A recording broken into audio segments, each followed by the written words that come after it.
મહીસાગર જિલ્લા કલેક્ટર નેહા કુમારીએ લીલી ઝંડી આપી માનગઢ ધૂણી વંદના રથને પ્રસ્થાન કરાવ્યું છે.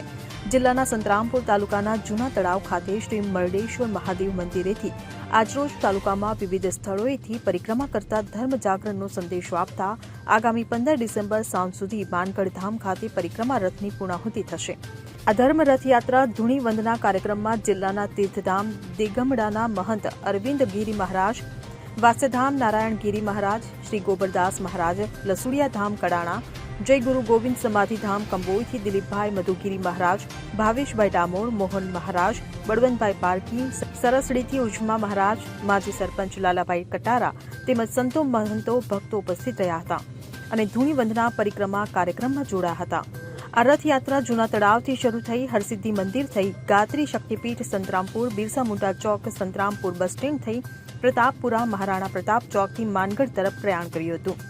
આજ રોજ તારીખ 12 તારીખને રોજ આજે ગુરુ ગોવિંદની પદયાત્રા અત્રે જૂના તળાવથી મરડેશ્વર મહાદેવથી નીકળી અને સંતરામપુરમાં વિવિધ બધા મંદિરોના દર્શન કરી અને આજ રોજ ભંડારા મુકામે જશે. ભંડારા મુકામેથી પછી આગળ પ્રયાસ કરી અને આગળ જેમ જેમ ચાલશે આ ધર્મ જાગૃતિ માટેનો એક રથ છે, જેમાં સર્વ ભાઈ બહેનો ભક્તોએ વિશેષમાં વિશેષ દર્શનના લાભ લેવા વિનંતી છે. અને પૂનમના દિવસે 14ના દિવસે માનગઢ મુકામે યજ્ઞ હવન કરવામાં આવશે, જેમાં સર્વ ભાઈ બહેનોએ લાભ લેવા નમ્ર વિનંતી છે. જય ગુરુ. આપનું શું નામ? બળવંતભાઈ પારકી. આ ધર્મરથ આપના નેજા અટલ ચાલે છે? જી સર. સરસ સરસ. અંદાજિત કેટલાક માણસો જોડાશે એવું લાગે છે? અંદાજિત 2000 જેવી પબ્લિક થઈ આગળ માનગઢ મુકામે થશે, કારણ કે અહીંયાથી પદપાળા જાય છે, જેમાં 500 થી 700 માણસો થશે અને ત્યાં આગળ આપણે માનગઢ મુકામે જ્યાં ચડશે ત્યાં આગળ 2000 જેવી પબ્લિક અમારી દાહોદ, સંજેલી, ફતેપુરા, મહીસાગરની બધી પબ્લિક રાજસ્થાનની થઈ અને ત્યાં આગળ અમે દર્શન કરીશું, ધૂણી પૂજન કરીશું અને ધ્વજારોહણ કરીશું. આ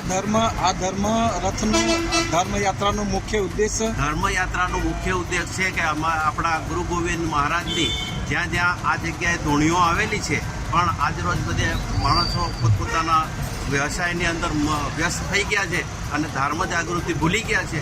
એથી ધર્મ જાગરણ કરવા માટે વિવિધ બધા જ ભગવાનોને સાથે લઈ અને આપણે એમની ધૂણીઓ જાગૃત કરીએ અને બધી સેવા પૂજા કરીએ અને લોકોને જાગૃત કરીએ, એ અમારો ઉદ્દેશ છે.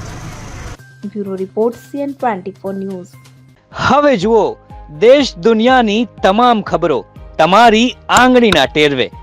ઉઠાવો મોબાઈલ અને Google Play Store પરથી ડાઉનલોડ કરો અમારી CN24 ન્યૂઝ મોબાઈલ એપ.